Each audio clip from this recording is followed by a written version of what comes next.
So that I'm tasting the Canadian dry gin right now. Have it in front of me, and as I said, aromatically, it's very very complete as a package. Nothing is.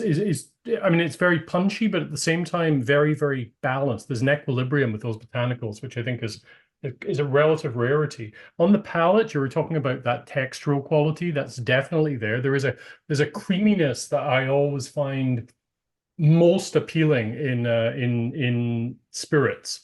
There's a, I've Mhm. it's something that I'm always gravitating towards is that kind of creamy palate. Um, Mm. I'd be curious as to I drink a lot of gin and tonic. I've not had a chance to taste this in a gin and tonic as of yet. Oh, here's a question for you. And what do Mhm. you garnish your gin and tonics with?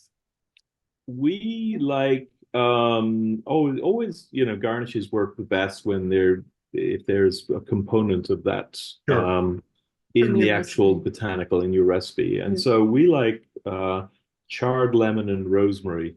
Oh, very Fresh fancy. rosemary Okay. spirit, Very yeah. Yeah. Yeah. Rosemary's beautiful, and you spank that rosemary and then Yeah. you put it in, and then you have that Yeah. sometimes we char the lemon, and that right. gives it in skillet, Yeah. gives it a nice flavor. Yeah. And Yeah. so that works really, really well. That's a quick and easy one. We've done like a summer garden cocktail where we've actually used fennel and beet Oh, I see. uh, as a garnish because we have fennel in our recipe. We actually have quite a few herbs that we hadn't mentioned. So we have rosemary, fennel. There's a bit of licorice, Bay leaf. bay leaf. Mhm. Coriander. So Sorry? coriander, Yep, yes, yeah, Yep. Yep. yep. yeah. So yeah, so it does work really well with different types of different garnishes, and the basic lime, the classic gin and tonic with lime is great. That's where I draw the line. You see, when I came to Canada Oh, 30 years yeah. ago, I couldn't. I had my first ever gin and tonic with lime, and it's always been sacrilege for me. I'm an old Oh, really? Oh, Yeah, okay. school UK lemon. Yeah. yeah. Yeah, I mean, our go-to is definitely lemon and rosemary, Hmm. and that's something that we even on display wherever events we're doing. We always have that on display with the Yeah. lemon and rosemary. well, I'm looking Um, forward to trying this in a gin and tonic later this evening. After I have to do some driving this afternoon, so Oh, it'll be later in the day for that. right. But you also have another gin, which I'm very curious about. I've just nosed it thus far. Again, you have a different color of bottle for this one, and rightfully so, because this is your maple smoked juniper gin, right? How Mhm. Yeah, mhm. yeah. did this come about? So actually, the original idea of our first the gin that we wanted to create was actually it was the smoked gin. Oh, I see. I'll let Malcolm Yeah. kind of share that story. Again, Yeah. it goes back to strategy, and we wanted to create something that was totally unique, very differentiating. There was lots of gins on the market. There's lots of London dry gins, hundreds, if and around the world, probably thousands. And so we wanted to create something that reflected Canada and that, what was going to put Canada on the world gin map. So the idea of a smoked gin, we wanted this almost a transportive kind of idea where you Canada is all about great outdoors, nature, forests, lakes, and campfires. And when you have that something you smell just takes you back and gives you those such fond memories. We wanted to have something that had that really transportive nature. So the idea of a smoked gin was there were one or two on the market globally, but we tasted a couple of them, but they really weren't what we thought we could do to make a great smoked gin. And so, Noticing this right now, it's interesting. I have tasted many smoked spirits, and I find them too much like bonfire. mm, They're too pungent. They're too much. But the smoking on this is a lot more subtle. It's like going mhm, into like a cozy cabin where there's been a nice fire yeah, going. It's not like this. For me, it's not like the campfire. It's not like the ashes. This mm. one is actually it's very very uh, comforting and warming and quite subtle as well. And it, Thank it you. doesn't kill all the botanicals that are Mm, also in there, right? Exactly. mm.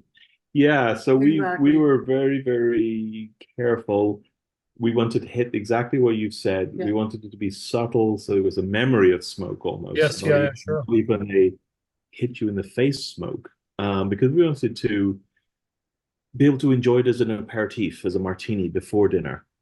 Well, and the whole point too for me was it's a gin, and it still needs to represent and taste and feel like a gin, even though it's smoked. So we felt that that subtle note needed to be there, but also that it still did taste like a gin.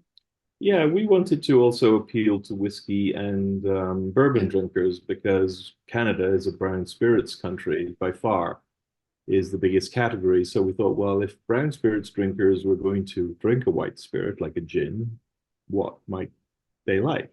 Mhm. So we wanted the experience to be a little bit like experiencing a good malt or a good bourbon.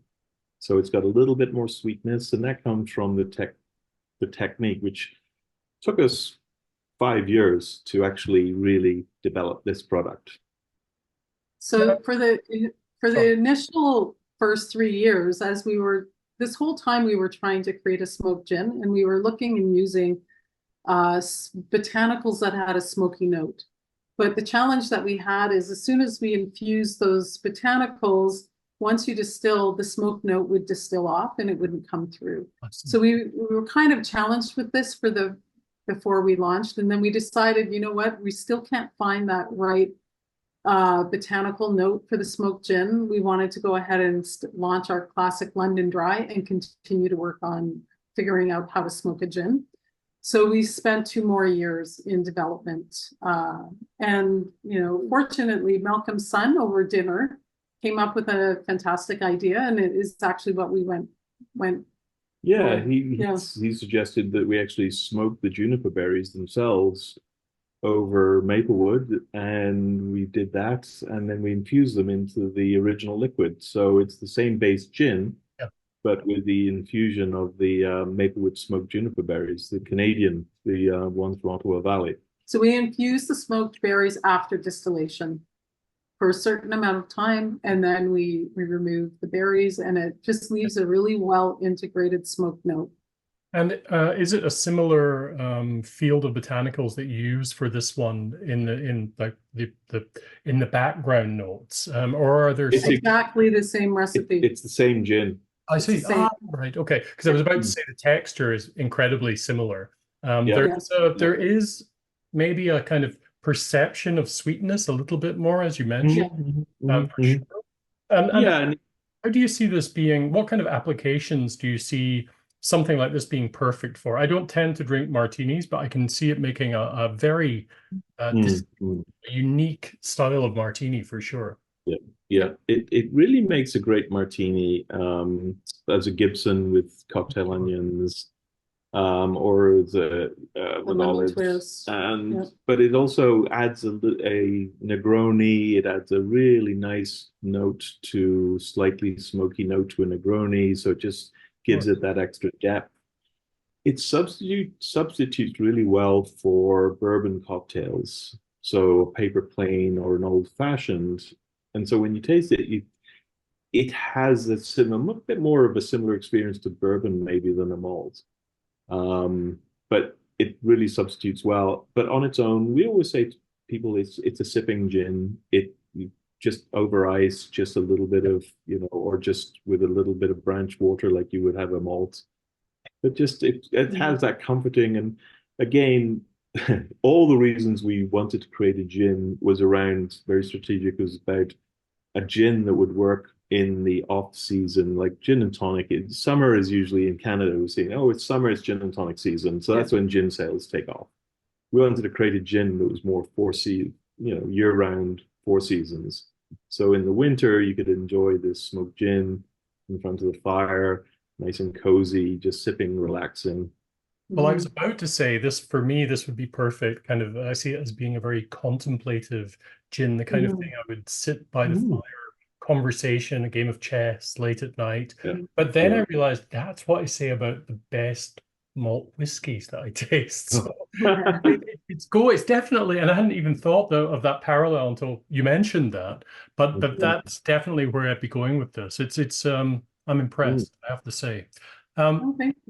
Thank you. So I just wanted to yeah. wanted to mention that a bit of that subtle sweetness actually comes from the maple wood. So when you're smoking the juniper berries, there's a little bit of a caramelization and a charring to the berries themselves, and so that's where that little bit of added sweetness comes in compared to the original recipe. And that added sweetness gives it that touch more creaminess as well, that little bit more softness. Yeah. Well, thank you very much for introducing me to your wonderful gins today. I look forward to tasting many more of them this evening when I am too. And I'll get back to you on that. Well, really appreciate your time today, and hopefully we'll see you at some point down in Hockley Valley or up here in Kimberley. Absolutely. Lovely Excellent. to meet you. Thanks for your Take time, care. Jim. Thank you so much. Bye for now. Okay. Thank you. Bye-bye. Bye-bye.